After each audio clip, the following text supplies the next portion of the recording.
পুরনো ব্রাজিল দলটাকে আমরা অনেক মিস করি। যখন দলে ছিল Neymar, Coutinho, Thiago Silva, Casemiro, Richarlison, Antony, Oscar, যারা বয়সের ভারে হারিয়ে গিয়েছে। তারা যখন ছিল, ব্রাজিল কখনো ম্যাচ হারার কথা ভাবতো না, বরং চিন্তা করত কত গোল দিয়ে জিতবে।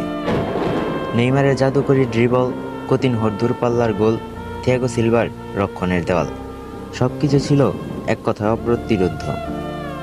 ক্যাসেমিরোর মাঝমাঠ নিয়ন্ত্রণ, রিচার্লিসন শিকারীর মতো গোল, অ্যান্টনির গতির ঝড়, সব মিলিয়ে ব্রাজিল ছিল এক স্বপ্নের দল। অস্কারের ক্ষুরধার পাসিং, দানি আলভেসের দুর্দান্ত ওভারল্যাপিং, তারা শুধু জিততো না, বরং প্রতিপক্ষকে ধ্বংস করে দিত। আজ সেই দিনগুলো শুধুই স্মৃতি। আমরা ইউটিউবে হাইলাইটস দেখি আর দীর্ঘশ্বাস ফেলে ভাবি, এমন ব্রাজিল আর কি কখনো ফিরে আসবে?